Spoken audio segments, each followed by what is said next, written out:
Next हम बात कर रहे हैं अबाउट पेरिस्टाल्सिस। पेरिस्टाल्सिस क्या है? Wave like involuntary rhythmic movement of contraction and relaxation of gut muscles which propels the food forward inside the gut.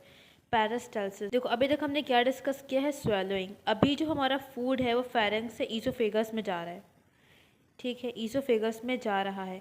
अब ईसोफेगस में आने के बाद फूड ने क्या करना है? आगे मूव करना है। ईसोफेगस को पूरा कवर करते हुए कहाँ पर आना है? स्टमक में आना है। स्टमक के बाद फिर स्मॉल इंटेस्टाइन में जाना है, फिर लार्ज इंटेस्टाइन में जाना है, ठीक है। तो अब फूड ने क्या करना है? आगे प्रोपेल होना है, आगे फॉरवर्ड मूवमेंट करनी है।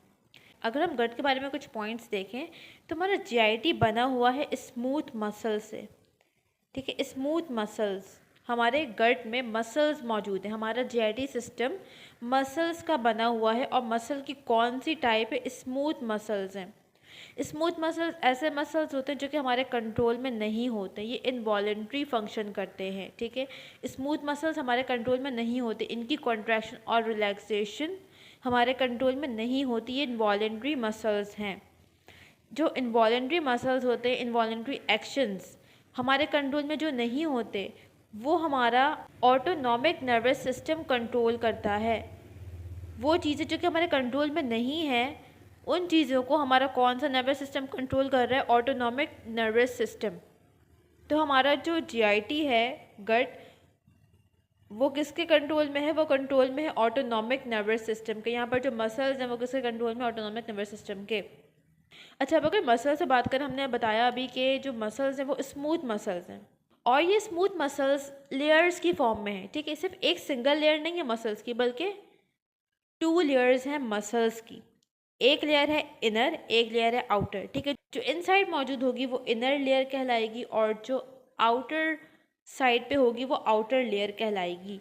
आउटर लेयर के जो मसल्स हैं, ठीक है, आउटर लेयर में जो स्मूथ मसल्स हैं ये लॉन्गिट्यूडनल हैं, ये लॉन्गिट्यूडनल मसल्स हैं। यहाँ पर डायग्राम में अगर हम देखें तो ये आउटर लेयर है जो ब्लू कलर से बनी हुई है, ये क्या? ये आउटर लेयर है हमारे गट की। यहाँ पर जो स्मूथ मसल्स हैं ये लॉन्गिट्यूडनल मसल्स हैं, मतलब इनके जो स्मूथ मसल के जो फाइबर्स हैं ये इस तरह से अरेंज हैं लॉन्गिट्यूडनली, ठीक है। तो आउटर मसल कौन सा है? लॉन्गिट्यूडनल मसल है।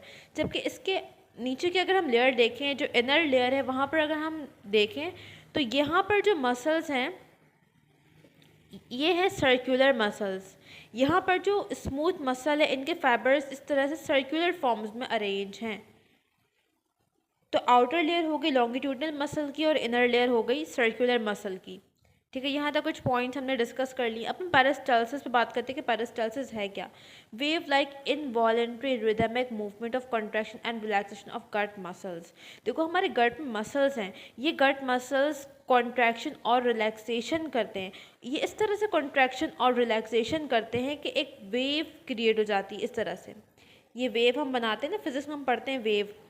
तो इस तरह से इनकी कॉन्ट्रैक्शन और रिलैक्सेशन होती है कि एक वेव बन जाती है। एक वेव लाइक पैटर्न में इनकी कॉन्ट्रैक्शन और रिलैक्सेशन होती है। इसी वेव लाइक कॉन्ट्रैक्शन और रिलैक्सेशन ऑफ गट मसल्स को हम कहते हैं पेरिस्टाल्सिस, ठीक है। पेरिस्टाल्सिस क्या है? Wave like contraction and relaxation of gut muscles. एक और पॉइंट है इनवॉलेंट्री। अभी हमने बात की यहाँ पर जो मसल्स हैं ये इनवॉलेंट्री मसल्स हैं, हमारे कंट्रोल में नहीं है। तो पेरिस्टाल्सिस जो है ये हमारे कंट्रोल में नहीं है, ये wave like involuntary rhythmic movement है contraction and relaxation of gut muscles की। ये इनवॉलेंट्री मूवमेंट है गट मसल्स की, ठीक है, हमारे कंट्रोल में नहीं है। इसके बाद है which propels the food forward inside the gut. अब पेरिस्टाल्सिस वेव लाइक मूवमेंट है, ठीक है। वेव क्या होती है? आगे फॉरवर्ड डायरेक्शन में मूव करती है। फॉर एग्जांपल, अगर एक वेव क्रिएट हुई इस तरह से, तो अब ये वेव आगे प्रोपेल होगी, इस तरह से मूव करती हुई आगे जाएगी, फॉरवर्ड डायरेक्शन में जाएगी। तो पेरिस्टाल्सिस की मूवमेंट भी इसी तरह से होती है। अगर एक वेव यहाँ पर जनरेट हुई है पेरिस्टाल्सिस की, तो अब ये जो वेव है ये आगे मूव करती हुई जाएगी, जिसकी वजह से क्या होगा कि यहाँ पर जो फूड मौजूद है ये फूड भी आगे मूव करेगा। बेसिकली इस फूड को मूव करवाने के लिए ही पेरिस्टाल्सिस होती है। जो मसल्स हमारे गट के वो कॉन्ट्रैक्शन और रिलैक्सेशन करते हैं ताकि जो फूड है हमारे जीआईटी में वो आगे प्रोपेल हो, आगे मूव करे। अब यहाँ पर डायग्राम में देखो, यहाँ पर हमारे ये गट का एक पार्ट है, यहाँ पर फूड आएगा, ठीक है। यहाँ पर क्या हुआ है, सेकेंड डायग्राम में फूड आया है। पेरिस्टाल्सिस इनिशिएट करने का स्टिमुलस है distension of gut muscles by bolus. हमने अभी पढ़ा कि बोलस ईसोफेगस में आता है, ठीक है। फेरेंक्स से कहाँ आएगा, ईसोफेगस में आएगा। तो अब पेरिस्टाल्सिस जनरेट होना है, पेरिस्टाल्सिस होनी है, तो उसका स्टिमुलस क्या होगा, कब पेरिस्टाल्सिस स्टार्ट होगी, वो डिपेंड करता है फूड पे। जब बोलस गट में आएगा यही स्टिमुलस के तौर पे काम करेगा। गट में फूड का आना यही क्या है, यही स्टिमुलस है, यही इनिशिएट करेगा पेरिस्टाल्सिस को। अभी यहाँ पर पेरिस्टाल्सिस नहीं थी क्योंकि यहाँ पर फूड नहीं था, बोलस नहीं था। अब नेक्स्ट डायग्राम में अगर हम देखें, यहाँ पर बोलस आ गया है, ठीक है, बोलस आ गया है, तो अब ये इनिशिएट करेगा, यहाँ से पेरिस्टाल्सिस स्टार्ट होगी, इनिशिएट करेगा पेरिस्टाल्सिस को। अब यहाँ पर देखो इस डायग्राम में यहाँ पर बोलस नहीं है, ठीक है। यहाँ पर जो गट है वो अपनी नॉर्मल जो कंडीशन है उसकी उसी कंडीशन में मौजूद है, यहाँ पर कोई डिस्टेंशन नहीं है। लेकिन जब फूड आएगा, जब बोलस आएगा गट में, तो इस जगह जहाँ पर बोलस आएगा वहाँ उस जगह पर डिस्टेंशन होगी, ठीक है। वो जगह कैसी हो जाएगी, डिस्टेंडेड हो जाएगी, जिस तरह से हमें इस डायग्राम में दिख रहा है। तो जब भी बोलस आएगा गट में, वो जगह क्या हो जाएगी, एक्सपेंड हो जाएगी, डिस्टेंडेड हो जाएगी, और यही एक्ट करेगा एज स्टिमुलस, ठीक है। अब अगर एक जगह पर डिस्टेंशन हुई है तो वहाँ के मसल्स क्या होंगे, कैसे होंगे, यहाँ पर जो सर्कुलर मसल्स हैं, सर्कुलर मसल ये रिलैक्स हो जाएंगे, और जो लॉन्गिट्यूडनल मसल्स हैं ये कॉन्ट्रैक्ट होंगे।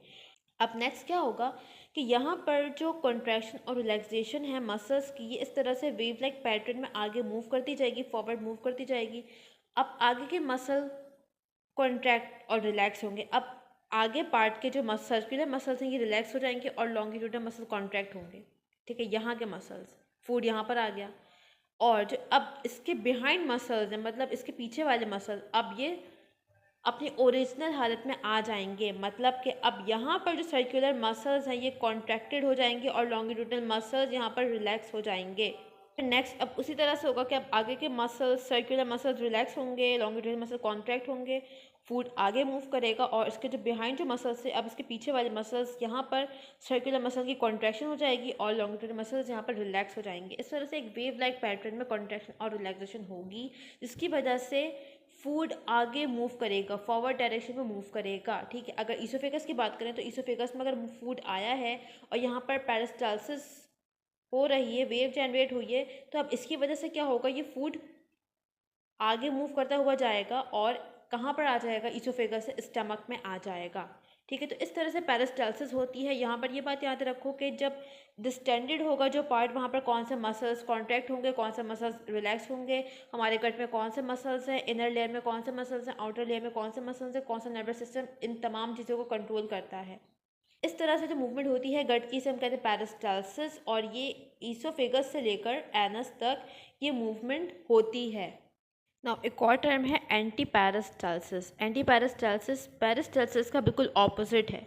पेरिस्टाल्सिस में हमने बात की कि वेव लाइक मोशन है ऑफ गट मसल्स, ठीक है, और ये होता है इन फॉरवर्ड डायरेक्शन, ठीक है, डाउनवर्ड होगा, फॉरवर्ड डायरेक्शन में होगा।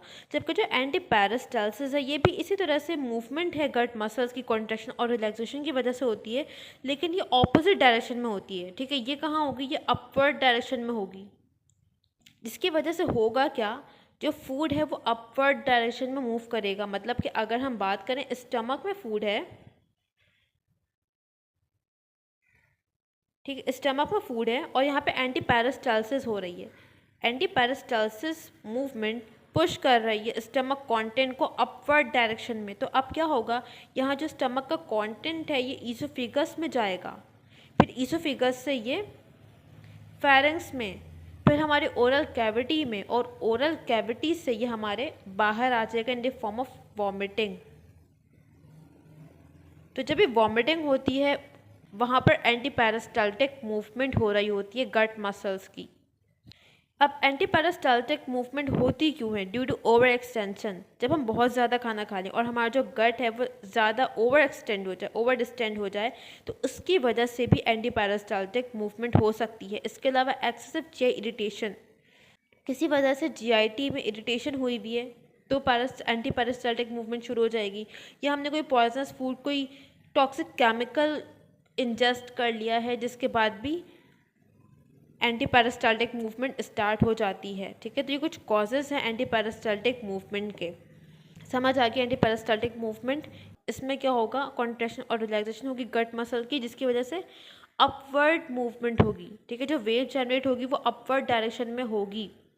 अच्छा, वॉमिटिंग हमने बात की कि वॉमिटिंग की सूरत में जो हमारा गट का कंटेंट है वो ओरल कैविटी से बाहर आ जाएगा। वॉमिटिंग से पहले जो फील होता है इससे हम कहते हैं नौसिया। ठीक है, नौसिया क्या है, वॉमिटिंग जैसा फील होना, वॉमिटिंग होना नहीं, लेकिन उससे पहले की जो एक फीलिंग होती है जब वॉमिटिंग नहीं होती है, वॉमिटिंग जैसा फील हो रहा होता है, उससे हम कहते हैं नौसिया। नाउ नेक्स्ट हम बात करें अबाउट ईसोफेगस। अभी तक हमने क्या पढ़ा है कि फूड फेरेंक्स तक आ चुका है और फेरेंक्स से अब फूड आगे जा रहा है। ठीक है, तो अब फेरेंक्स से आगे हमारे गट का कौन सा पार्ट आएगा, ईसोफेगस आएगा। फेरेंक्स के बाद जो बोलस है, जो फूड है, वो कहाँ एंटर होगा, वो एंटर होगा ईसोफेगस में। ठीक है, तो ईसोफेगस है क्या, एक ट्यूबुलर स्ट्रक्चर है, इस तरह का एक ट्यूब लाइक स्ट्रक्चर है। नेक्स्ट है take bolus from pharynx to stomach. ये करता क्या है, एक ट्यूबुलर स्ट्रक्चर है, फेरेंक्स को स्टमक से कनेक्ट कर रहा है। ठीक है, फेरेंक्स के बाद फूड जा रहा है ईसोफेगस में, तो ये कर क्या रहा है, ये फूड को फेरेंक्स से लेकर स्टमक में आ रहा है, फूड को फेरेंक्स से स्टमक तक ट्रांसपोर्ट कर रहा है, एक पैसेज प्रोवाइड कर रहा है फूड के लिए फेरेंक्स से स्टमक तक। जो बोलस है वो फेरेंक्स के बाद ईसोफेगस में आएगा, ईसोफेगस से होता हुआ ये कहाँ एंटर हो जाएगा, ये एंटर हो जाएगा स्टमक में। ठीक है, between trachea and vertebral column. अब अगर हम इसके बैक साइड पे देखें कि ईसोफेगस हम फ्रंट से देखते हैं। ठीक है, फ्रंट में अगर हम सबसे पहले देखें तो सबसे पहले आता है ट्रैकिया। सामने से अगर हम देख रहे हैं नेक है ये, तो नेक में हमें सामने क्या दिखेगा, ट्रैकिया। ट्रैकिया से अगर हम पीछे जाएंगे तो ट्रैकिया के बाद आता है ईसोफेगस। ईसोफेगस से और पीछे जाएंगे तो आएगा वर्टिब्रल कॉलम, जिसमें हमारा स्पाइनल कॉर्ड मौजूद है। तो ईसोफेगस मौजूद होता है between trachea and vertebral column. अगर हम इस डायग्राम में देखें तो सबसे आगे क्या है, हमारा रेस्पिरेटरी सिस्टम है, ट्रैकिया है। ट्रैकिया के बाद क्या है, इसके पीछे ईसोफेगस है, और सबसे पीछे सबसे लास्ट बैक साइड पे क्या आता है, हमारा वर्टिब्रल कॉलम, जिसके अंदर हमारा स्पाइनल कॉर्ड मौजूद है। अच्छा, अब ईसोफेगस मसल्स का बना हुआ है। ठीक है, हमने बात की तमाम पार्ट हमारे जीआईटी के किससे बने हुए, मसल्स के बने हुए। कौन से मसल्स, स्मूथ मसल्स, ये हमारे कंट्रोल में नहीं है, ये कंट्रोल में है किसके, ऑटोनॉमिक नर्वस सिस्टम के। ठीक है, यहाँ पर एक और बात याद रखो कि ईसोफेगस का कुछ पार्ट स्केलेटल मसल पे भी कंसिस्ट होता है। पूरा ईसोफेगस स्मूथ मसल का नहीं बना हुआ होता, बल्कि ईसोफेगस का कुछ पार्ट जो अपर पार्ट होता है, ठीक है, इनिशियल पार्ट इसका, ये बना हुआ होता है स्केलेटल मसल से। यहाँ पर हमें स्केलेटल मसल्स भी मिलते हैं। अच्छा, नेक्स्ट, ये एक ट्यूबुलर स्ट्रक्चर है, यहाँ पर म्यूकस सिक्रीट होता है। यहाँ पर कुछ म्यूकस सिक्रीटिंग सेल्स हैं जो कि म्यूकस को सिक्रीट करते हैं, जिसकी वजह से इसकी जो इनर लाइनिंग है वो मॉइस्ट रहती है और यहाँ से फूड ईजीली पास हो जाता है। ठीक है, तो नंबर 1 यहाँ पर क्या है, यहाँ पर म्यूकस सिक्रीटिंग ग्लैंड्स हैं जो कि म्यूकस सिक्रीट करते हैं। नंबर 2, यहाँ पर पेरिस्टाल्सिस होती है, तो पेरिस्टाल्सिस की वजह से जो बोलस है वो आगे मूव कर जाता है। ठीक है, ईसोफेगस से स्टमक में मूव कर जाता है, और यहाँ पर क्योंकि म्यूकस है तो वो इस मूवमेंट को, पेरिस्टाल्टिक मूवमेंट को और फूड का आगे प्रोपेल होना, इसको ईजी बनाता है। इसके अलावा एक और इम्पॉर्टेंट पॉइंट याद रखो कि यहाँ पर कोई मैकेनिकल और केमिकल डायजेशन नहीं होती। ईसोफेगस में ना ही कोई मैकेनिकल डायजेशन है और ना ही कोई केमिकल डायजेशन होती है, क्योंकि यहाँ पर कोई एंजाइम नहीं है, इसलिए यहाँ पर कोई केमिकल डायजेशन नहीं होती, और ना ही यहाँ पर बहुत ज़्यादा कॉन्ट्रैक्शन होती है कि मैकेनिकल डायजेशन हो सके, तो यहाँ पर कोई डायजेशन नहीं होती। ईसोफेगस सिर्फ एक पैसेज प्रोवाइड करता है फूड के लिए, ताकि वो फेरेंक्स से कहाँ आ जाए, स्टमक में आ जाए। अच्छा, एक और पॉइंट बुक में मेंशन है डायफ्राम के बारे में। देखो, हमारे बॉडी में एक चेस्ट कैविटी है और एक एब्डोमेन है। ठीक है, चेस्ट है और एब्डोमेन है। चेस्ट और एब्डोमेन के दरमियान में एक थिन मसल की लेयर मौजूद है, एक शीट है मसल की, जो इस तरह से हमारे चेस्ट और एब्डोमेन के दरमियान मौजूद है, और यही मसल की शीट, जिसे हम डायफ्राम कहते हैं, ये चेस्ट और एब्डोमेन को अलग करती है। ठीक है, चेस्ट कैविटी थोरेसिक कैविटी को और एब्डोमिनल कैविटी को अलग करती है। अब ईसोफेगस क्योंकि हमारे फेरिंग्स के बाद स्टार्ट हो रहा है और कहाँ पर आ रहा है, स्टमक तक आ रहा है, मतलब कि उसे हमारे फेरिंग्स से एब्डोमेन तक का पाथ कवर करना है, उसको पूरा चेस्ट कवर करते हुए कहाँ पर आना है, एब्डोमेन में आना है। और बीच में क्या मौजूद है, डायफ्राम मौजूद है। तो ईसोफेगस के आने के लिए डायफ्राम में एक ओपनिंग मौजूद होती है, ठीक है। अगर हम डायफ्राम को देखें तो ये डायफ्राम का मसल है, यहाँ पर एक ओपनिंग है। इस ओपनिंग के ज़रिए क्या होगा, जो ईसोफेगस आ रहा है ऊपर से, ये इस ओपनिंग के थ्रू एब्डोमेन में एंटर होगा, ठीक है। तो ये एक पॉइंट बिल्कुल मेंशन था, यहाँ पर हमारा ईसोफेगस भी कंप्लीट हो गया। अब नेक्स्ट फूड कहाँ पर जाएगा, ईसोफेगस के बाद फूड आएगा स्टमक में। तो नेक्स्ट हमारा टॉपिक होगा स्टमक।